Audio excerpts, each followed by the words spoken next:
Great. Appreciate everyone for joining us for Coach Franklin's weekly press conference. We'll start with an opening statement from Coach, and then we'll open up for questions. Appreciate you guys being here. Just briefly recap a couple things from Washington and then move on. Positives. We found a way to win the game, but also thought we got better. I thought that was important last week. We went into the game saying that we needed to eliminate running back number 1, who we had a ton of respect for going into the game. He ended up with 24 yards and 2.2 yards per carry. He was averaging 103 yards per game.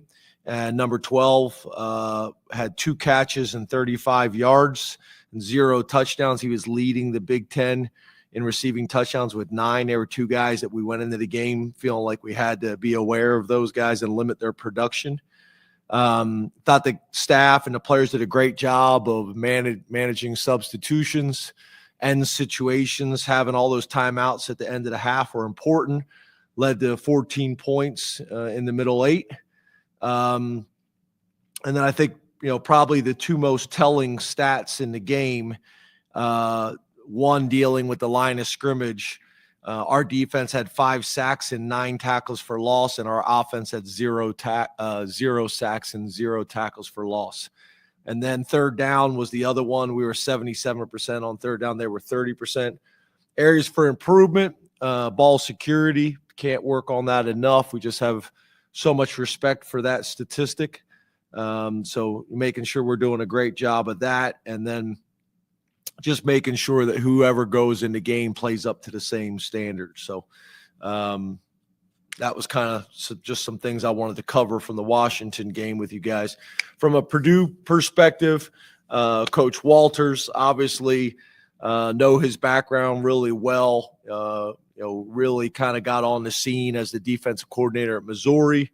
Did a really good job there, and then did a phenomenal job as the defensive coordinator at Illinois. Now been the head coach there since 2022. And, obviously, they've been aggressive in the transfer portal. I think they've gone and gotten 34 players out of the transfer portal.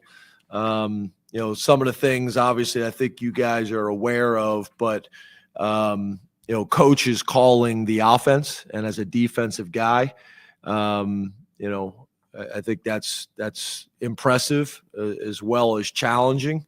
I think a lot of it has to do with the defensive coordinator was with him at Illinois, and I think he probably has a lot of comfort, in that guy because they've worked together for a number of years. So if he was going to jump in and help, it was probably going to be opposite of that guy that he had the most confidence in.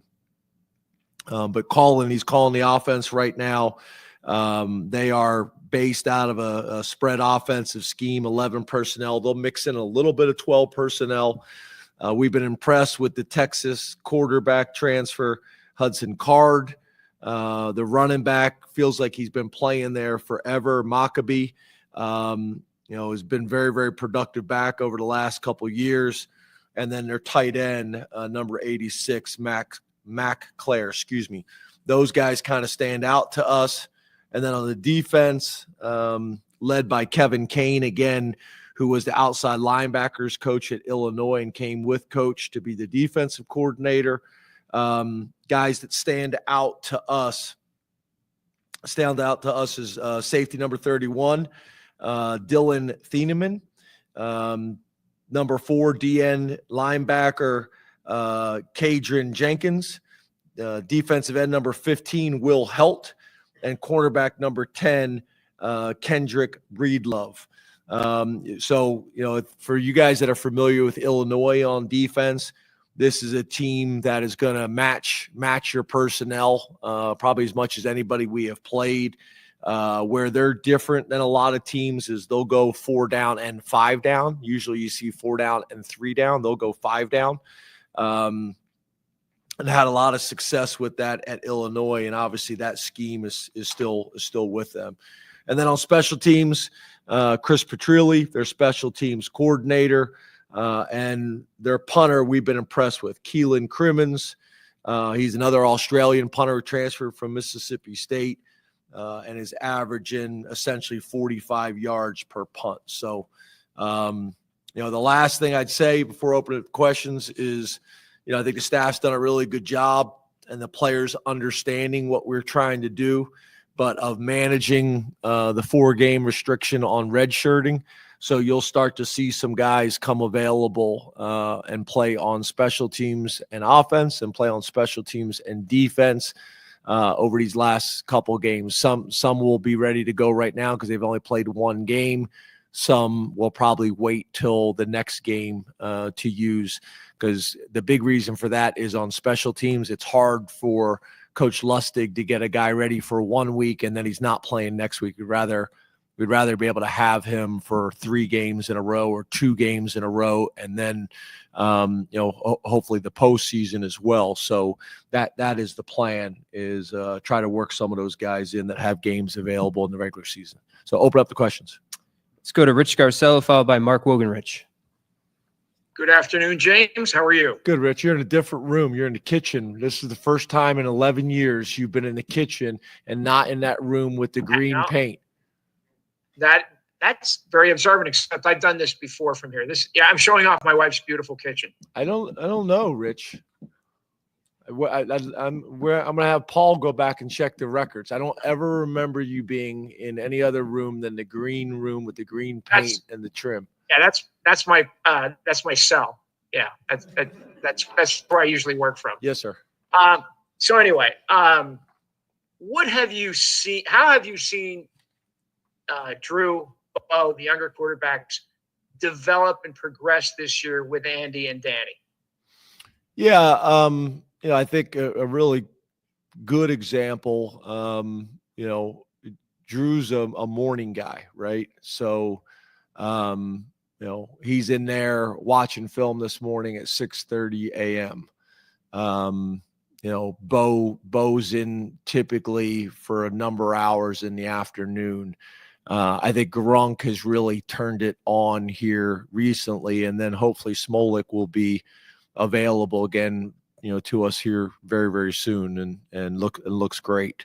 But I just think it's a combination, right? It's a combination of most of these guys, all of them, are a year older.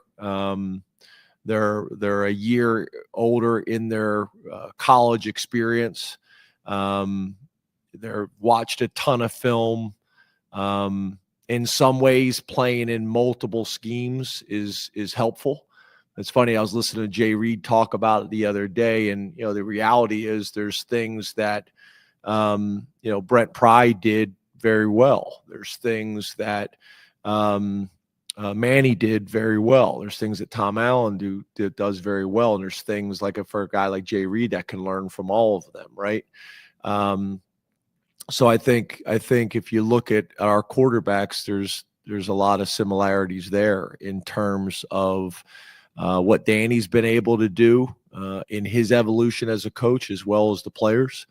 Andy's obviously done a really good job, and I think one of the things that's attractive to our quarterbacks, as well as the quarterbacks that we're recruiting, is it's probably more of a pro-style system in terms of the huddle, in terms of the play calls. Now, that's changed, right? A lot of NFL teams are running spread schemes right now, so it's kind of more of a combination of all these different things, whether it's 2 backs or heavy sets or no backs or whatever it may be.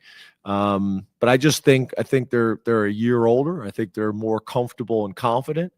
I think they have a better understanding of how to watch film and how to prepare. I think when you're a young player, you kind of still watch the game as a fan and just kind of follow the ball. And I think, we talk weekly about just kind of their process evolving over time. And I think Danny and Andy have obviously helped with that. So I'm pleased with their maturation. I think Drew looks consistently comfortable and in control in the games. I think probably the biggest thing for him that I've noticed is his mobility. I think has been a huge factor for him and for our offense, especially vertical scrambles up in the pocket, stepping up and climbing the pocket has been big. And then I think obviously the development of the positions around him too have played a major role in that too. So I think Danny, Andy, the quarterbacks, the other positions have all played a part in it. But I've been very, very pleased with their development and the direction we're headed. Let's go to Mark Wogenrich, followed by Mike Gross. Hey, James, how are you? Good. How are you, Mark? Good, thanks. The depth in your running back room has been tested this season. So how's that group holding up physically and mentally at this point? Yeah, I think good. I mean, if you just look across college football and even the NFL, you better have depth at that position, especially if you're committed to running the football like we are. There's going to be bumps and bruises that come from that. We had two young backs that I think you guys knew we were excited about. I think early on there was a lot of talk about Quentin, and deservedly so. But I also think kind of in the Lash building, there was also a lot of excitement about Corey, different style back than probably the other three. But it was great to see him get in there. And the long run is probably what everybody is excited about. Although he took hell for it in the team meeting, yesterday and with his teammates. The run that probably was most impressive to us is his first run, his first play as a college football player. The patience he showed, his ability and a little bit of a dirty read to get vertical. He's still got to put on some size and do a great job in the weight room, but he stuck it up in there and had a really, really efficient run. It's good. Those guys are being developed. I think we have talent at that position. And I think they're holding up well. And I think both Nick and Katron are really good complementary pieces to each other. And we're gonna need all of them, as this season continues. Let's go to Mike Gross, followed by Frank Bodani. Good afternoon, James. How are you? Good, Mike. How are you? Good, thanks. Appreciate you being in your typical room. Yeah, this is the Zoom backdrop. Yeah, it's dining room. Appreciate it. Yeah. Wide receivers. It seemed like they not only were more productive in the Washington game, but also were targeted more. Maybe you won't agree with that, but if you do agree with that, how come against supposedly one of the best pass defenses in the country? Yeah, it's kind of what I've been talking about from the beginning of the year. We want to get as many guys touches as possible. How do you do that? You be better on third down. We were 7 of 7 on third down, manageable third down situations. And every time you're successful on third down, you got a chance for at least 3 more plays. So, when you're 7 of 7 on third down in the first half, that's going to lead to good offense, and that's going to lead to more touches and more opportunities for different guys. I think Washington had the number 2 pass defense in the country. We had a ton of respect for them coming into the game. But again, I think the answer is what I've been talking about all year long is when we can be better on third down, it's going to create more plays. It's going to create more opportunities to score. It's going to create more opportunities for touches. It's going to create more opportunities for explosive plays. Just, chuck it down the field. Let's go to Frank Bodani, followed by Johnny McGonigal. Hi, James. Good afternoon. How are you? Hey, Frank. Today? Hi. Your running game just looked better. I don't, to the naked eye, Nick and Katron, almost looked faster. I don't know do you have any thoughts on the running game in particular, those two guys and their performance Saturday? And can you give us any type of insight into Nick's physical condition going forward, shorter term, longer term situation, anything? Yeah, short term, and you guys will obviously have a better idea come practice. I know you guys will be out there at practice, but short term. But yeah, in terms of that, I don't know. Those guys come ready to practice every single day, ready to work. I think you guys know, Nick's had some things lingering on and off kind of throughout the year, and has battled through them.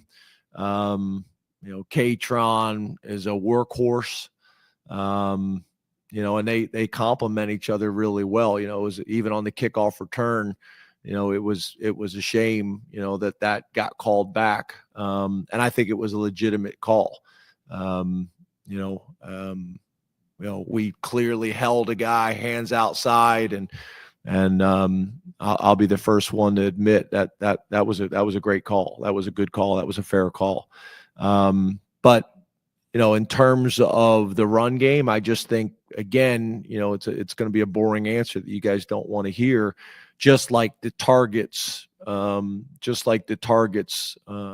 the receivers, the more we can stay ahead of the sticks, which, back to the stat I said before, in terms of tackle for loss, we didn't have any in the game.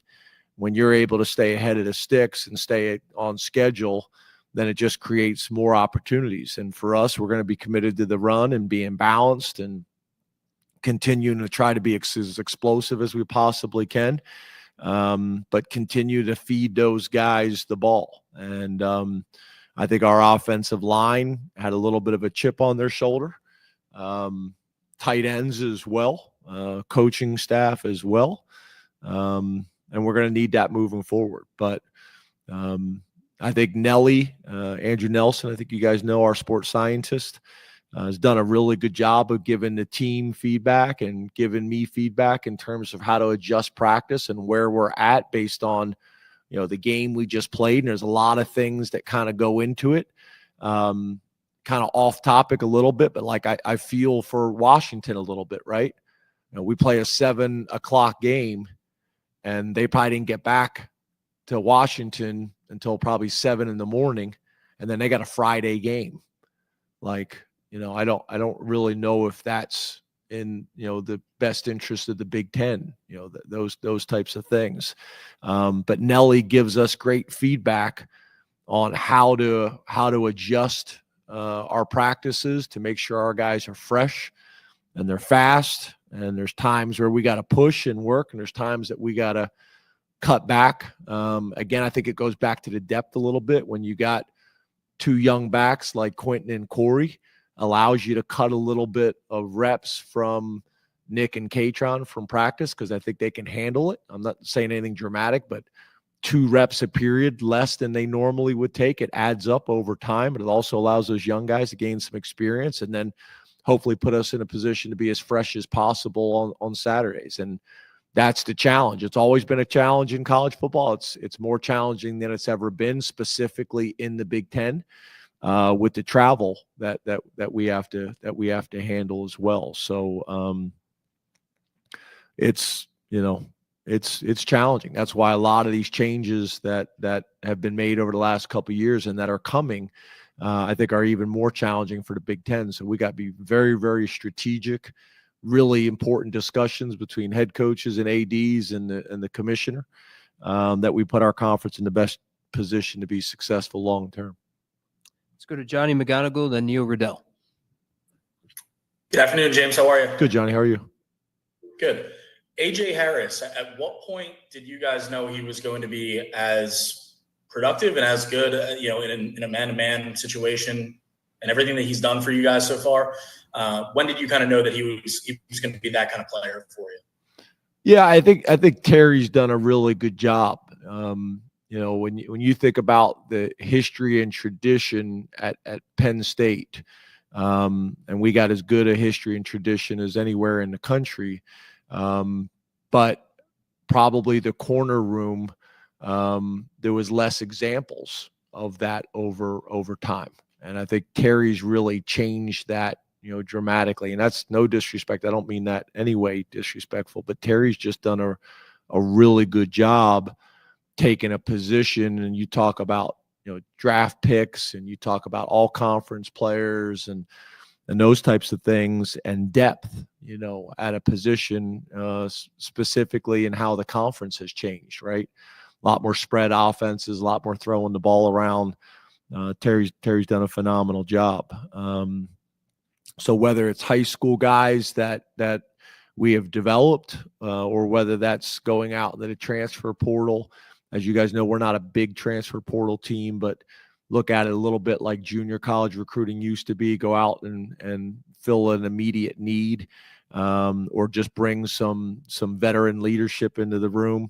AJ's a little bit different because you're talking about bringing a guy in as a redshirt freshman, which is unusual, typically from the transfer portal. But obviously, you know, if you look at Kimber as well as him, Kimber played a ton of football in the SEC.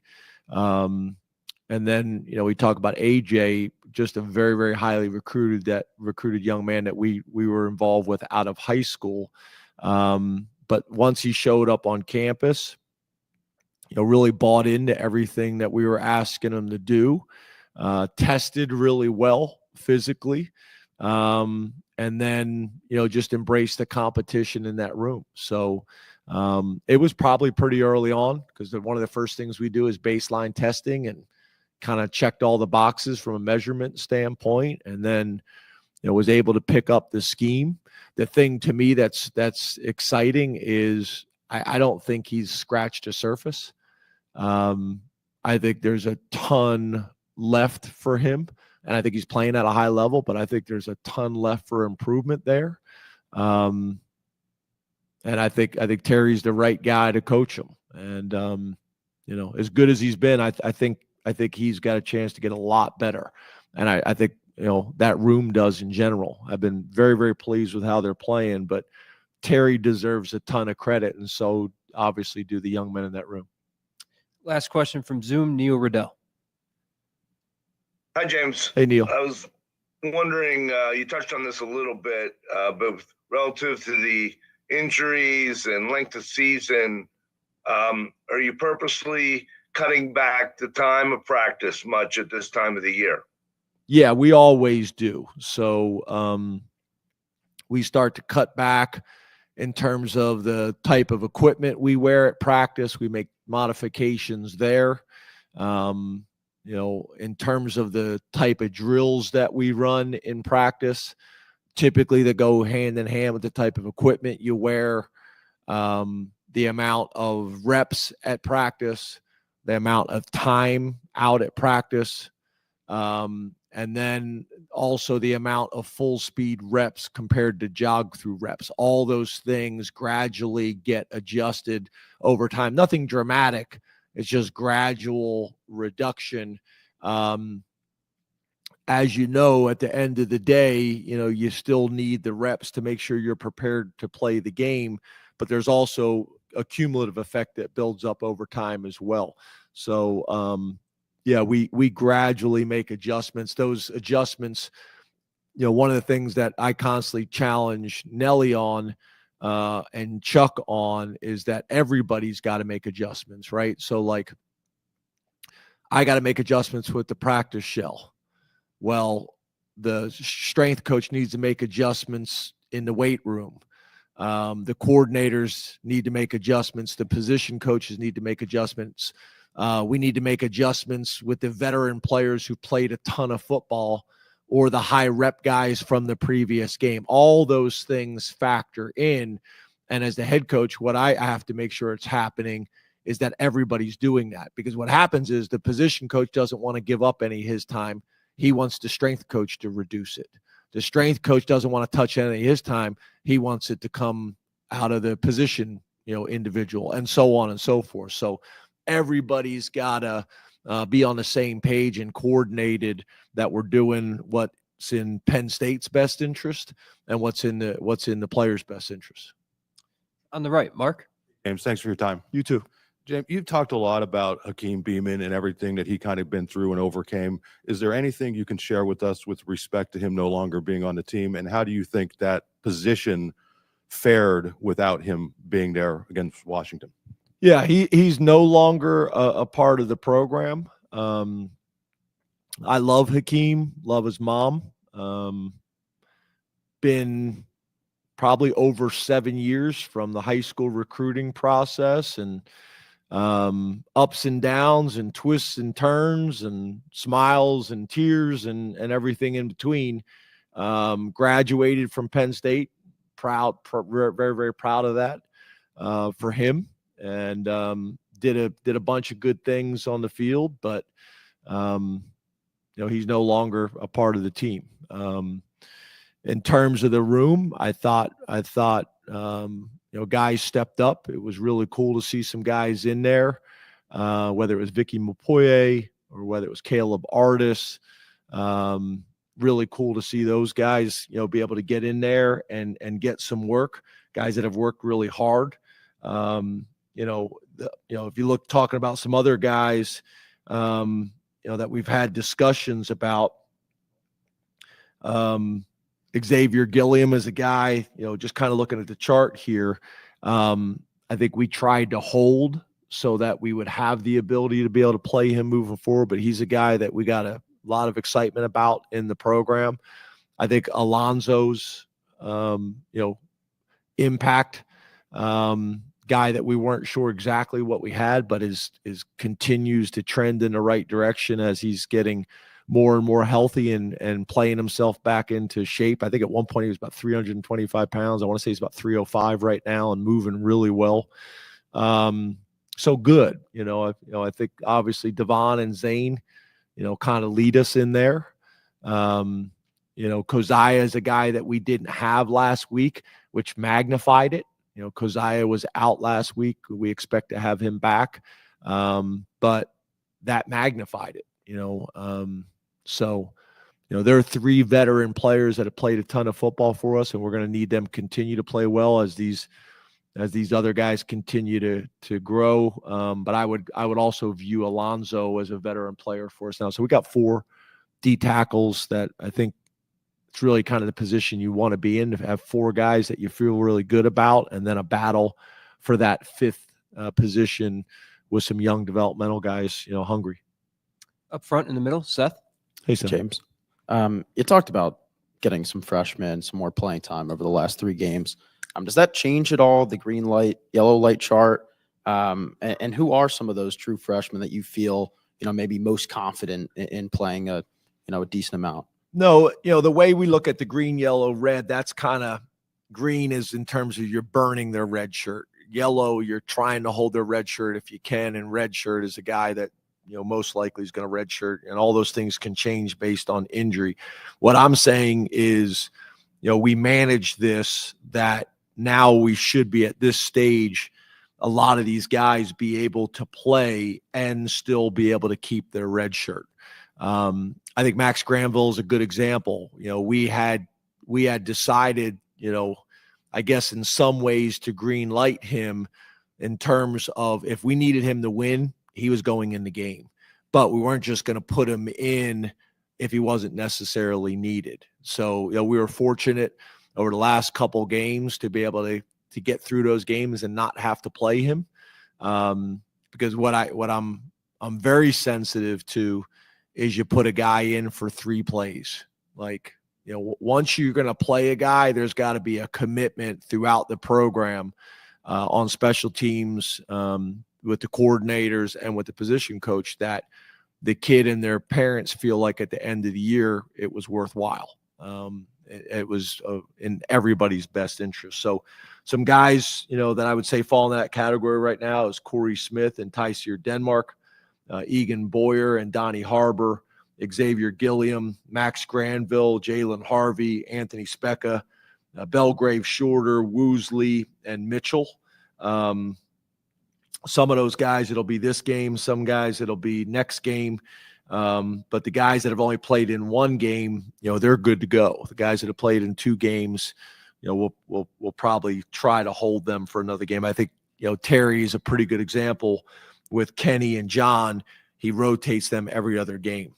And last week, it was Kenny's time to be ready to go if the game presented an opportunity. So he was able to get in there. So he's played 2 games. John's only played 1. So this will be John's game. Now John can play the rest of the year.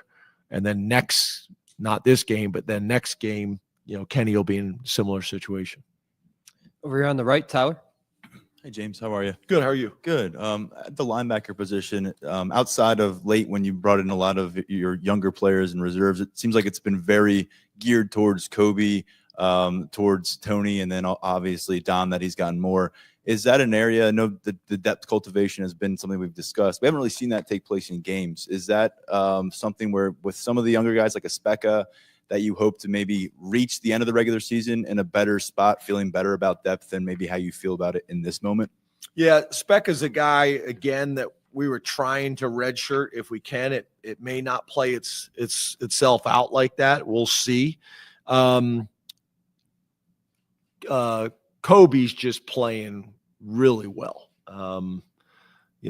And obviously it's a little bit like the quarterback position. It's hard to take that guy off the field because he runs your defense. That's magnified a little bit because Tyler Elsdon's had some bumps and bruises, so that's factored into it. Tamir had some bumps and bruises earlier in the year, so he's missed some time.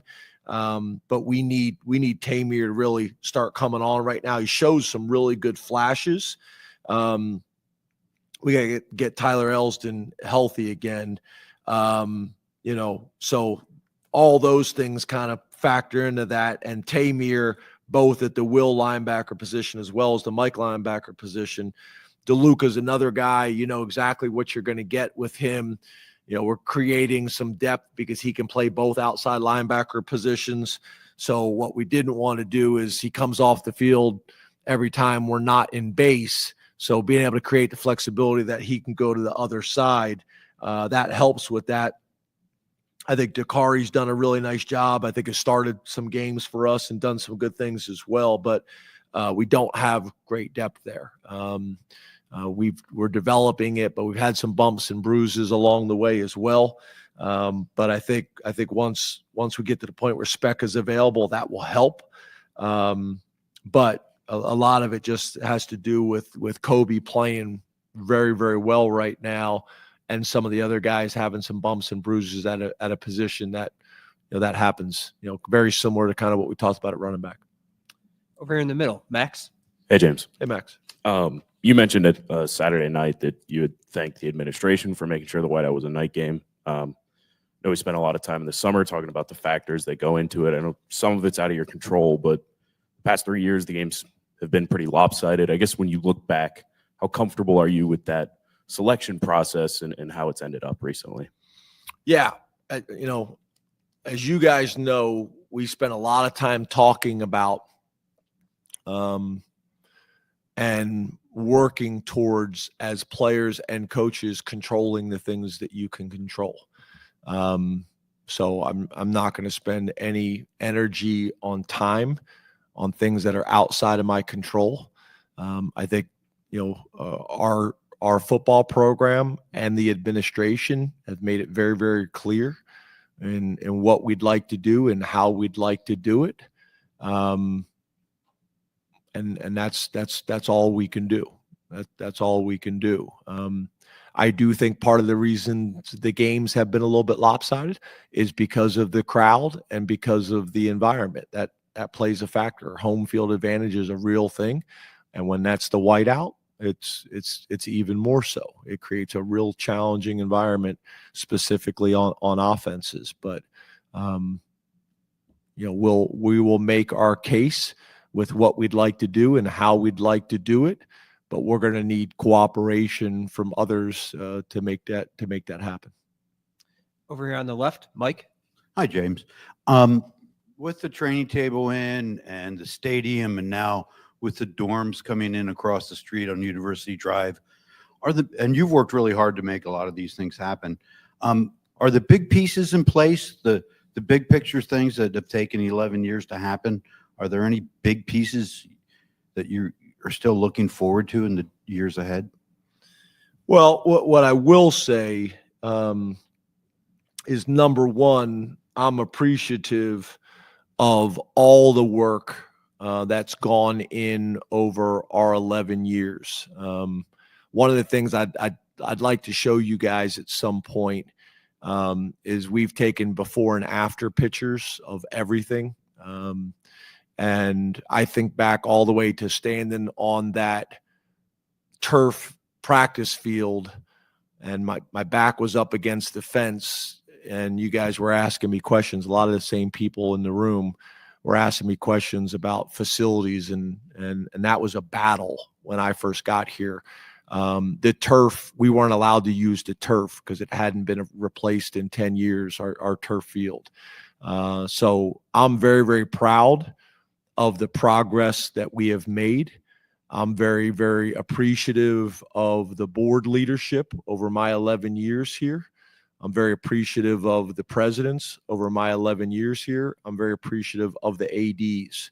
I will say this. In the last, I guess it's probably been 3 years with Neely and Pat and Matt Schuyler, and now pretty soon Kleppinger. It is changed. And again, very appreciative of the support that we've gotten over 11 years, but I would say in the last 3 years, it's been different. And I would say specifically in the last year and a half, it's been different, because the first year and a half, when you get on campus, you're just trying to kind of figure it all out. And once they were able to figure it all out, we are getting the type of support at a level that I think this place demands and should have. But we are getting the type of support in the last year and a half through those people that we have not had here. So is there still things to be done? Yes. Yes. We'll be saying that for the rest of our time here, is because you guys know it's constantly a moving target. But I think that was the problem, right? When you stop trying to get better on a daily and a yearly basis, and you're not bold and aggressive with those things all the time, you can fall behind, and you can fall significantly behind. So yeah, there's still a lot of things that we have to get done, but we are closer, not even close. We are closer than we have been in my 11 years here, not even close from a support standpoint and from a commitment standpoint. Last question in the back, T. Frank. And again, that is a credit to Neely Bendapudi, Matt Schuyler, Kleppinger now, and clearly Pat Kraft. Clearly Pat Kraft, walk-on linebacker in the Big Ten, who approaches his job like that every single day. T. Frank? And I mean that with the total respect. Good afternoon, James. All the way back here. T. Frank, how are you? Good. How are you? Great.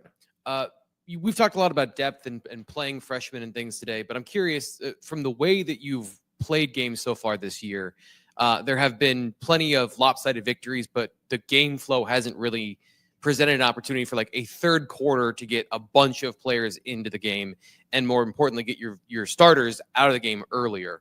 So I guess from that perspective of the number of reps on offense and defense, how do you feel your team is positioned heading into the final 3 weeks of the season and then beyond? I think good, but like that's kind of like where all this has become challenging, right? The Big Ten is not the Big Ten that we always remember. Like the SEC is no longer the SEC that we all remember. When you bring these teams in and you increase the competition week in and week out, this is not your grandfather's Big Ten. This is not your father's Big Ten. And same with the SEC. So you're not going to have these lopsided games that you've had in the past. It's going to be more like the NFL, where a lot of these games are one possession games. The interesting thing is now that becomes magnified because we've just increased the competition. We've just increased the talent, but then we're going to reduce the roster sizes. So this has become more challenging than it's ever been. Reduce the roster size, transfer portal, NIL, travel in the Big Ten. This is a very different challenge than it's ever been, and that's where this type of commitment and this type of support is important. I'll give you a perfect example, which you guys know. I had Kevin Threlkill doing an ongoing study throughout the season of West Coast teams that have traveled east and East Coast teams that have traveled west. What's the win percentage? What was their travel plans? How did they travel? Where did they practice? Where did they stay? All these things. It is critical. And then you better have the support to be able to do it from your athletic administration. You better have your support on campus as well in terms of when you can travel and how you can travel. There's so many things that go into it. So I think we're positioned fairly well right now because we've been very, very strategic. I know you guys get probably sick and bored of talking about red, yellow, and green, but again, I think those conversations are more important than what they ever have been. I think the 4-game decision was one of the better decisions the NCAA's made in the last 10 years. I think we will probably get to a point where there'll be 5 years of eligibility. Because if you're going to reduce the roster size, I don't know how you do that and still redshirt guys. And then it also takes away the problem that you're seeing in college athletics and specifically college football, where guys are coming in and telling you they're redshirting. If you have 5 years of eligibility, that takes away that dynamic for the player, takes that dynamic away for the coach.